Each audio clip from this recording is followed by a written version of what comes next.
بسم اللہ الرحمن الرحیم۔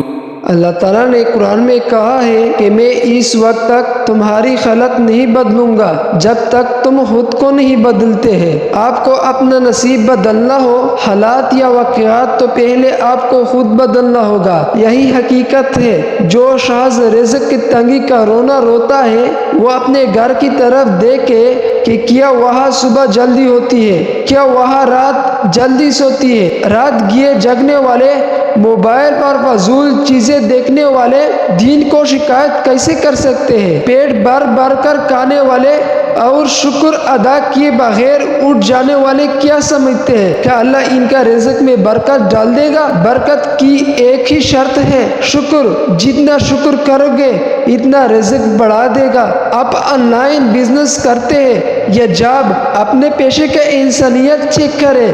جہاں موقع ملتا ہے ڈنڈی مار لیتے ہیں۔ سب کے اندر ایک ڈکی چھپا بیٹھا ہے جو موقع ملتی ہے ڈانک لیتا ہے۔ بڑے بڑے ادارے تو کیا کریں گے؟ جو کرپشن عام آدمی کر رہا ہے وہ تو کمال کر رہا ہے۔ عام آدمی کی معمول کی کرپشن میں آپ چاہتے ہیں کہ اللہ تعالیٰ آپ کے ملک کو خوشحال بنا دے، ملک ترقی کر جائے۔ کیسے؟ اور وہ چاہتے ہیں کہ ان کے گھروں میں خوشحالی آ جائے، ان کا نام بن جائے۔ پھر کیسے بھائی؟ علم حاصل کرنے والے ہر طرح کی جھوٹ بول رہا ہے۔ پھر آپ چاہتے ہیں کہ علم میں تاثیر آ جائے۔ علم میں تاثیر صرف اور صرف عمل سے آتی ہے۔ صادق بننے کے لیے سچ بولتا ہی نہیں، ہر عمل میں سچا بننا بھی پڑے گا۔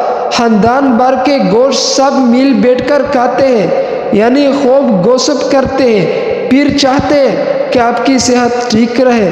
آپ کے گھروں میں اتنی بیماریاں کیوں ہیں؟ ان بیماریوں کی وجہ زبان سے پوچھے، ان کی بیماریوں کی تکلیف اپنے دلوں سے پوچھے۔ کہتے ہیں دعائیں مانگتے ہیں مگر قبول نہیں ہوتے۔ پہلے دلوں کی تصویر بدلے، نیت بدلے، دل صاف کرے تو پھر دیکھے دعائیں کیسے نہیں قبول ہوتی۔